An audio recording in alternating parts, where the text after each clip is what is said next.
what I got wrong with progressive overload for too long was thinking that it was forcing adaptation, that to improve, I needed to basically like make it happen.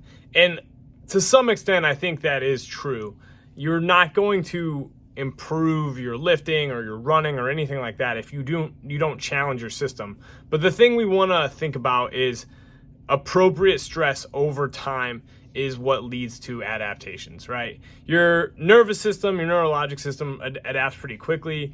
Your muscular and tendinous and bony systems take a little bit of time, right? So like we can excite ourselves into short-term gains, right? You can literally compensate for actual physical adaptations and like muscular strength with a little bit of nervous system input. This is why people talk about like their CNS getting fatigued or whatever. It's because they've amped themselves up and they're able to perform, but it's like you're performing at your ceiling instead of at your floor. So when it comes to progressive overload, the things that I got wrong were trying to force gains from week to week, not accepting that there would be an ebb and flow in my capacity from week to week, and then really just not like underdosing training either. Because what happens is people go from one end of the spectrum to the other, where they try to force progress and then they say, okay, this isn't working, so I'm gonna ramp it up, right? But what happens then is you sandbag for a few weeks and then you actually meet yourself where you're at, and then you don't make progress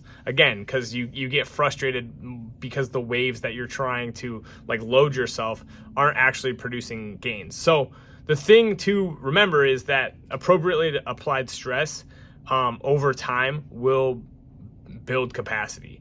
It's really hard to be objective with yourself. It's really hard to suspend your ego and just like take what's there over and over again. But the better you get at that, the better your training is going to go and the more enjoyable it's going to go. Accepting that, on 1 week, like 5 reps at RPE 7 might be, 225 pounds on the bench press.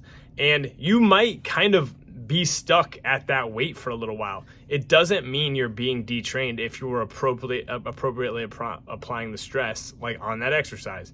Adding more work might not be the thing. Doing less might not be the thing either.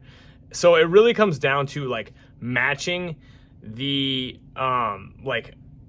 stress that you can handle with the work you're actually doing over and over again. And where people get into problems when it comes to writing their own programs or trying to follow somebody's programs is if you don't understand like stress and imposing demands on your system very well, you're just going to be bouncing back and forth between too little or too much, and that's what breaks people down. So the game is really getting good at looking at your program, understand what it's trying to do over what time frame, and then appropriately like ramping up the stress as you can handle it, right? So the big reason to train is to better handle stress. And the thing that we're also using to handle stress better is stress. So progressive overload and stress are super connected, and not thinking about that way could lead you astray. Thanks for watching. Subscribe to the channel, share this post, like it. Appreciate you being here.